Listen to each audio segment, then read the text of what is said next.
So there are new rules for calling the Waaagh in the orcs, and it still give +1 attack to almost every model in the army.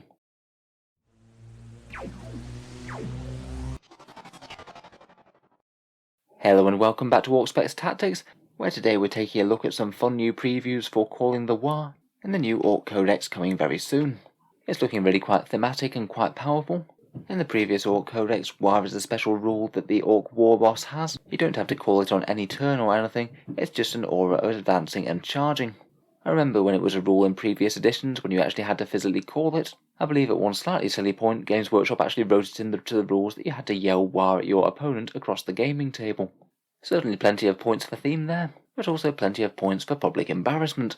In any case, I think that this new version of the rule looks really quite fun. A little bit of tactics as to when your war boss is actually going to call it, and it is a call that gives a temporary boost to the orc army, as it kind of feels like it should be. So there's two mechanics for the Waaagh in the new Codex Orcs. You can either call a normal Waaagh or a Speedwaaagh. The one that you get depends on which war boss you've chosen to make your warlord. You get the standard Waaagh rule if you've chosen a normal war boss, or you get the Speedwaaagh special rule if you choose a speed boss to be your boss. He's the one on the Deathkiller Wartrike, and the war boss on Waaagh also has that keyword from the Forge World decks. So your war boss needs to be on the battlefield, or at least in a transport on the battlefield, and you can call it in your command phase. At the moment it doesn't give us any sort of restrictions as to which command phase you can call it in. I know in previous versions you had to wait till at least turn 2 before you could call it, rather than just literally calling it right from the start of the game. To be honest, from the way that this rule sounds, it might be that turn 2 is optimal to call the Waaagh anyway, but I guess we'll have to wait and see for the full information. I do quite like the way that you can call this even if you're in a transport vehicle as well. That feels like it could have been an easy one to neglect, and it could be kind of annoying if you're trying to transport your war boss into the heart of the enemy, and they had to have got out the previous turn if you wanted to actually use this Waaagh rule. It would be kind of annoying to have the boss slogging on foot if he didn't want to be. In any case, as the orcs pile forward in their overwhelming tide, you get a first very powerful benefit when it's just called the war cry, then the next turn you get still a partial benefit, though not the full rule. First up though, when he's called the Waaagh, every single model in the orc army gets +1 attack that turn. It really is pretty massive, to be honest. You're going to be throwing a whole load of extra dice around. Even basic shooter boys will be having 3 attacks. Slugger boys likely 4, unless they retain that rule for extra attacks when the unit's bigger than 20, which I suspect that they probably won't, to be honest. And orc knobs will get a bunch of swings with their power claws. For a very melee heavy army, that's an enormous buff. I quite like the way that it's so universal as well. It'll help characters, it'll help fighty vehicles, and it'll help the rank and file too. That's not the end of it though, because as well as that, orc core and character units from your army are also eligible to declare a charge even if they advance this turn. So basically it's sort of like an army-wide version of the war boss's previous aura, but only for 1 turn rather than all game long. Advance and charge will certainly help a lot more charges happen across the board. Hopefully if Here We Go stays as well, then it should mean that the orcs should get into combat really reliably indeed. To be honest though, if the war boss does lose his advance and charge aura, then I would say that it's a bit more of a side grade than an upgrade. It is quite powerful to have that rule just automatically on for nearby orc units, and not just for 1 turn. I think it'll be interesting to see whether the war boss retains it, or whether they get some other powerful leadership rule. Then on the next turn you lose the advance and charge benefit, but you still keep the +1 attack. Stage 2, aka Get Stuck In, it still gives you the army-wide attack benefit, and then that lasts until the start of your next command phase. So basically with the Waaagh rule you've got a turn of advance and charge on +1 attack, followed by a turn of +1 attack, and then essentially the rule ends.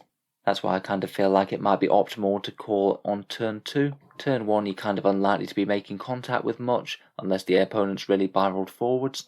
So on turn 2, hopefully that'll allow quite a lot of units to make that advance and charge rule work, and then that'll give you the fighting benefits into turn 2 and turn 3, when hopefully most of the melee will be happening.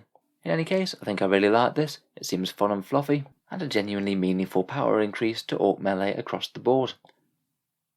The flip side of that is the Speedwaaagh, which interestingly enough is no boost to movement whatsoever, and I do find it quite funny that the standard Waaagh actually makes you faster than the Speedwaaagh does. This is the one if you have the Deathkiller Wartrike as your war boss or another speed boss, and again you call it in your command phase like the other one. Again it's got 2 phases, the first one having a trio of different buffs this time. First of all, there's no penalty for advancing and shooting with assault weapons, very nice for things like shooter boys. or to be honest quite a lot of the Orc army. Most of their decent weapons tend to be assault.